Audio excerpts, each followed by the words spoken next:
Welcome everybody to our weekly show. Today we have two important travelers and we are going to interview them about their trips and their feelings, about his discoveries and what they think about the future.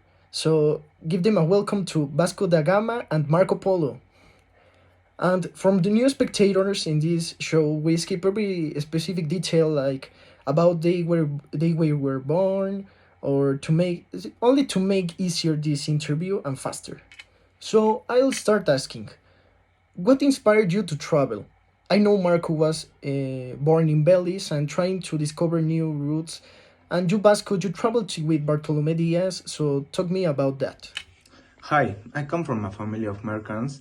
I left Venice when I was only 17 years old, and I was accomplished by my father and my uncle. The main reason was because we were looking for new routes and business contacts. The experience of Bartolome Diaz helped me to plan the route of my trip in 1497, taking advantage of the winds from the Atlantic Ocean to travel south. In my expedition, there were sailors, soldiers, and priests to spread the Christian religion in the new territories. Then tell me, which was your most important trip?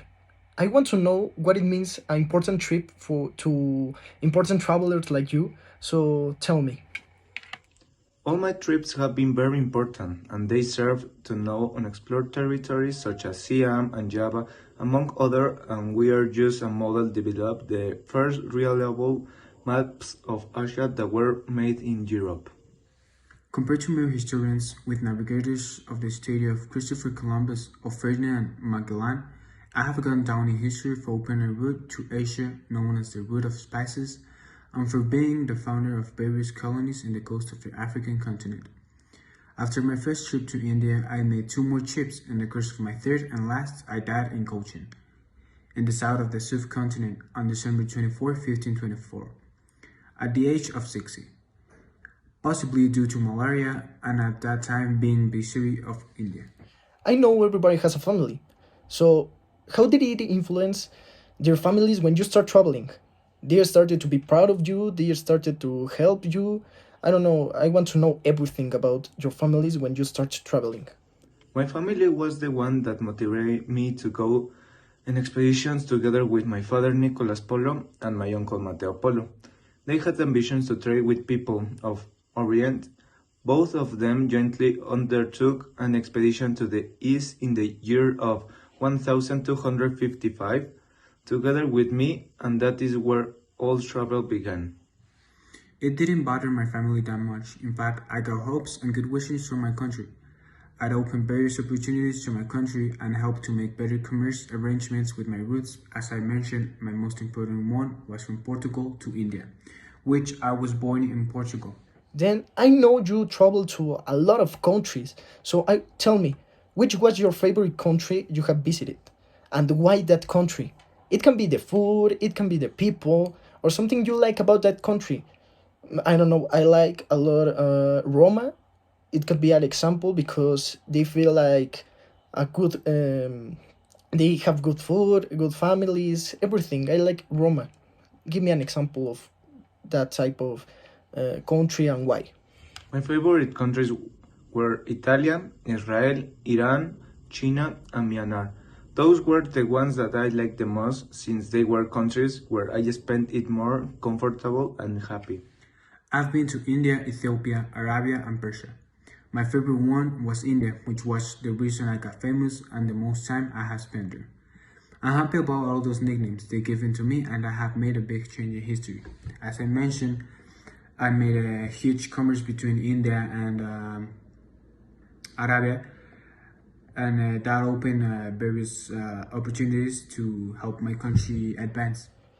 I'm not the best reader, but sometimes some travelers decide to write everything about the trips. What about you? Have you wrote a book about your trips? Yes, I have a book called Marco Polo's Travels. The book recounts the trip I had to China, which I call Katai, north of China, and Manji, that were south of China. Yeah, actually, I have a lot, and there are nine. The most famous one is called Un Nom de Deux, the Journal of the First Voyage, which talks about my first trip, which I mentioned a lot of times, and talks about my route and all the stuff I did when I was navigating. As you know, your trips and discoveries are very important for the future. So, what are your expectations on traveling for future generations? I don't know, for young people or new people trying to travel around the world.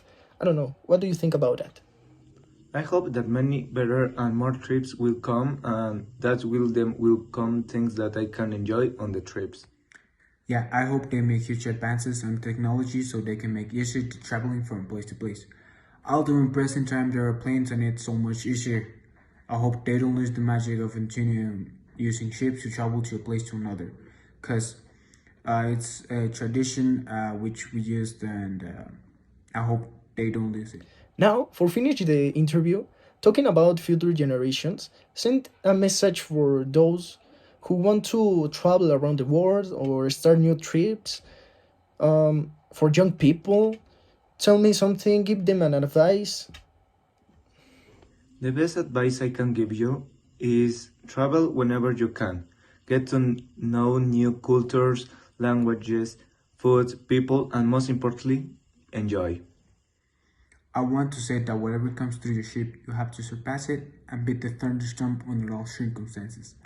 Also, don't quit dreaming because everything is possible with dedication and perseverance. I hope to see you all soon and great evening. Well, time is over. Thank all the spectators and thank our guest for giving them their time to make this interview a good experience for my life, for everyone. So thank you.